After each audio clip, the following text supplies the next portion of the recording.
Alors pour ceux qui se posent encore la question, à savoir, faut-il mettre les céréales avant le lait ou mettre le lait avant les céréales pour le petit déjeuner, ou pour votre 4 heures d'ailleurs, eh ben, vous n'aurez pas la réponse ici, hein, soyons très clairs. Par contre, on va revenir sur une actualité que Zataz a sortie.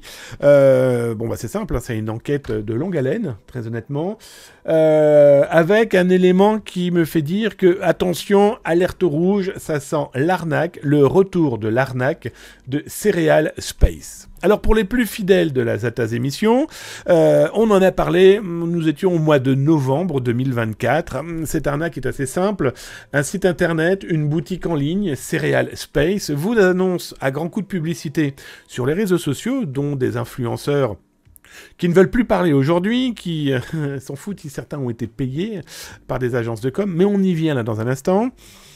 Bon bah c'est simple, hein, plein de gens ont acheté des céréales qu'ils n'ont jamais reçues. Alors, très étonnamment, une espèce de chaîne de Ponzi. Certains ont reçu des céréales, 2-3 boîtes. Les influenceurs ont reçu des boîtes, et puis ils ont goûté.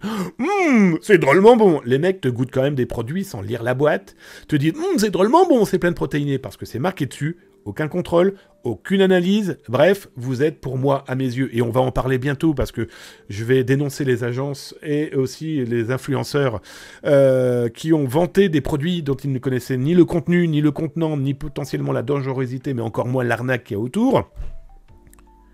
Donc, Cereal Space disparaît. Fuite, plus rien. L'un des auteurs de Cereal Space ira même jusqu'à menacer certaines personnes. Alors, qui ? Les graphistes, par exemple, qui lui ont fait son packaging, son site web, en leur demandant « faites-moi tout disparaître ». Certains ont même eu de l'argent pour faire disparaître, ou ont eu des propositions financières pour dire « tu peux tout me faire disparaître ». Bref. On n'en aurait pas parlé si, moi, des gens m'avaient contacté en me disant bah, « attendez, j'ai acheté des produits que je n'ai jamais reçus, mais le plus fou, c'est qu'on vient d'être prélevés, certains se sont fait prélever de plusieurs centaines d'euros, des commandes qu'ils n'ont jamais reçues ». Donc déjà, ça vous donne un petit peu l'ambiance. Et là, il y a quelques jours, apparaît une boutique avec le même graphisme, les mêmes contenus, plus des informations que Zataz a repérées. Alors, je vous ai mis l'article là sur Twitch. Vous retrouvez aussi l'article là sur YouTube si vous regardez cette vidéo et cette alerte. Bon, bah déjà, même graphisme, même topo, même blabla. Ensuite, en gratouillant un petit peu, on va dire des graphistes qui avaient travaillé pour Space Cereal Space, ils se sont dit « Wow! What? Mais c'est mes graphismes, ça! C'est ceux que j'avais proposés à l'époque de Cereal Space, et comme je me suis rendu compte que ça sentait mauvais et que ça sentait l'arnaque, je lui ai pas donné l'intégralité des documents. Non, mais il a réutilisé les mêmes graphismes pour sa nouvelle arnaque. Pourquoi je dis que c'est une arnaque?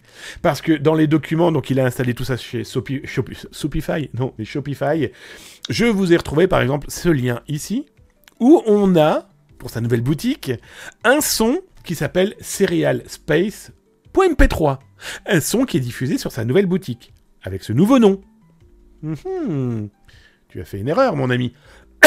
Il n'a pas fait que ça comme erreur. Là, par exemple, ce sont les graphismes qu'il a utilisés aujourd'hui pour sa nouvelle marque, sauf que le graphiste de l'époque lui avait donné sous une autre marque. Donc on a eu Cereal Space, qui a disparu. Il devait très certainement avoir la marque Munch, qui n'est jamais sortie, et la troisième marque aujourd'hui, qui, petite finesse, quand vous allez sur le site internet, il est marqué quoi? Rupture de stock. La gendarmerie nationale est sur l'affaire. Je sais que des gens qui ont dénoncé, qui m'ont alerté aussi, de leur côté, ont alerté les autorités, dont les douanes. Alors, très intéressant. Et ça, je parle pour ces influenceurs. Il faut savoir que celui qui a mis ça en place, énormément de communication sur les réseaux sociaux. Des vidéos, des réseaux sociaux. Très intéressant, les réseaux sociaux. Il est passé par au moins 2 agences de communication qui s'occupent des petites agences de com. C'est pas péjoratif, hein, mais je veux dire des petites agences de com qui ont des portefeuilles de 15, 20, 30 influenceurs dédiés à des thématiques santé, des thématiques nutrition, etc. Il a envoyé des boîtes à ces agences. Des agences qui, dans certains cas, comme j'ai pu le lire sur LinkedIn, ont été payées, d'autres non. Il y a même une agence qui est, en tout cas un graphiste, un communicant qui explique avoir rencontré à Dubaï ces personnes et qui du jour au lendemain ont totalement disparu de leur communication. Bref. Donc les boîtes ont été reçues. J'ai vu des boîtes. Je remercie d'ailleurs certains influenceurs de m'en avoir envoyé, de m'avoir fait des photos. Sur le site internet de cette marque, on a une adresse à Londres. Pour un produit français, c'est quand même assez particulier. Si on a quelques impointances dans ce milieu, ces adresses, ce sont des boîtes postales à Londres. Ce qui est intéressant, c'est que sur le site internet, nous avons une marque avec le nom d'une société à Londres qui n'est pas du tout la même marque et la même adresse sur les boîtes. T'es juste un influenceur de merde, celui qui a accepté ses boîtes et qui a fait ça dans son petit bol en disant « Eh, ma commu, c'est bon !» On en parle aussi, il n'y a pas, par exemple, le prix au kilo, qui est une obligation. Bref, je ne vous donnerai pas tous les détails de l'enquête. Petite information, les sitemap, c'est pas fait pour les chiens. On a les dates, ça c'est tout ce que je vous montre là est public, c'est que de l'OSINT et du social engineering, de l'OSINT que n'importe qui aurait pu faire, dont les agences de com, dont les petits influenceurs. C'est bon, vous mettez du lait avant ou après? Bref. C'est un vrai problème, ça ce sont les différentes photos des boîtes. Alors ça c'est une vidéo d'une influenceuse qui vous fait le prix, enfin qui vous fait « Ouais, c'est vachement bon, ouais, j'ai un code promo, etc. » Comment ils vont faire, ces gens? Ils vont brailler, ils vont dire « Oh, pardon, c'est fait avoir !» J'ai contacté. Parce que sur Instagram, ils ont créé un Instagram, cette boutique. Je suis allé voir qui follow. Et je suis allé voir qui, eux, followaient. Qui suivaient. J'ai contacté tous ceux qui suivaient. Et bah oui, pourquoi cette marque suit des gens qui ne sont pas au courant? Alors certains avaient reçu des boîtes. Certains avaient été contactés par leur agence de com pour dire « Tu vas recevoir des boîtes, tu vas être payé ». J'ai même plusieurs influenceurs, et merci à eux, qui m'ont dit « Ouais, je suis dégoûté, c'était mes premiers partenariats. » Je dis « Ouais, mais vous n'avez même pas vérifié les boîtes, vous n'avez même pas vérifié les adresses. »« Ah ouais, mais... » Bah non. Non, parce que vous allez faire comment maintenant? Parce que sur le site, c'est marqué rupture de stock, mais là, vos bons, tous les petits codes promo, etc., il y a des gens qui ont acheté. Comme pour Cereal Space, les gens qui ont acheté, qui n'ont jamais reçu leurs produits et qui ont été débités. Ça, c'est une autre adresse. À Paris. Connue, boîte postale, etc., etc.